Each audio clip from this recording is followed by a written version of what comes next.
मुस्लिम आरक्षण एल्गार मोर्चा. नमस्कार, मी बाळाजी जगतकर.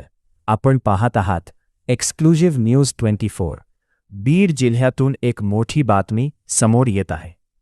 मुस्लिम समाजाच्या शैक्षणिक, सामाजिक आणि आर्थिक प्रगतीसाठी आरक्षणाची मागणी आता अधिक तीव्र झाली आहे. उद्या म्हणजेच 17 एप्रिल रोजी बीड जिल्हाधिकारी कार्यालयावर मुस्लिम आरक्षण एल्गार मोर्चा धडकणार आहे.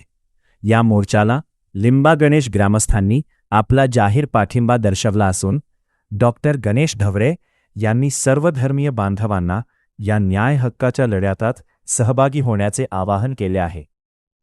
मुस्लिम समाजाचे शैक्षणिक आणि सामाजिक मागासलेपण दूर करण्यासाठी 5% आरक्षणाची मागणी गेल्या अनेक वर्षांपासून प्रलंबित आहे. हीच मागणी लावून धरण्यासाठी सकल मुस्लिम समाजाच्या वतीने बीडमध्ये महामोर्चाचे आयोजन करण्यात आले आहे.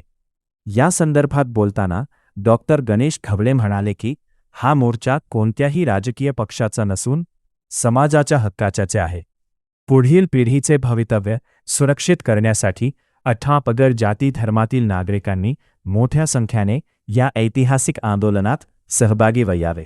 दिनांक 17 मुस्लिम एल्गार मोर्चा जिल्हाधिकाऱ्यावर धडकणार आहे आणि मुस्लिम समाजाच्या सामाजिक, आर्थिक, शैक्षणिक प्रगतीसाठी आरक्षण हक्काचं, त्यांच्या न्याय हक्काचं जे 5% आरक्षण आहे ते मिळावं यासाठी सर्व बांधव त्या ठिकाणी जमा होणार आहेत. आणि लिंबागणेश येथील 18 पगड जातीतील सर्व बांधवांचा या मोर्चाला पाठिंबा आहे आणि सर्वांना आवाहन आहे की मोठ्या संख्येनं उद्याच्या मोर्चामध्ये सहभागी व्हावं.